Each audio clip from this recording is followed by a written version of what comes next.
আজকে বানাচ্ছি চিচিঙ্গে ভাজা।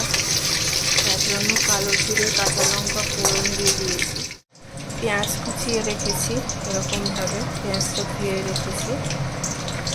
এবার কালো জিরে কাঁচা লঙ্কা ফোড়ন হয়ে গেলে,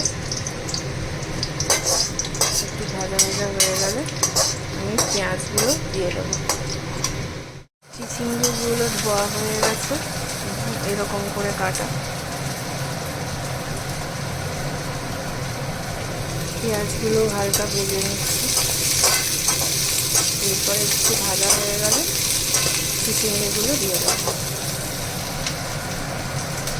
চিচিঙ্গেগুলো দেওয়া হয়ে গেছে, নুন হলুদ চিনি দেওয়া হয়েছে। এখন প্রচুর জল খাচ্ছে।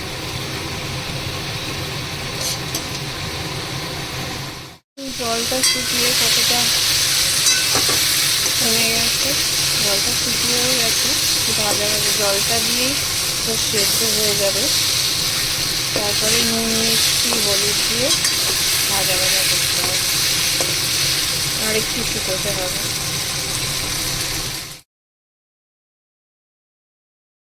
রেডি আমাদের চিচিঙ্গে ভাজা। দেখুন এরকম দেখতে হয়েছে। রুটির সাথে ভাতের সাথে এটা ভালোই খাওয়া যাবে। খুব সামান্য একটা সিম্পল রেসিপি।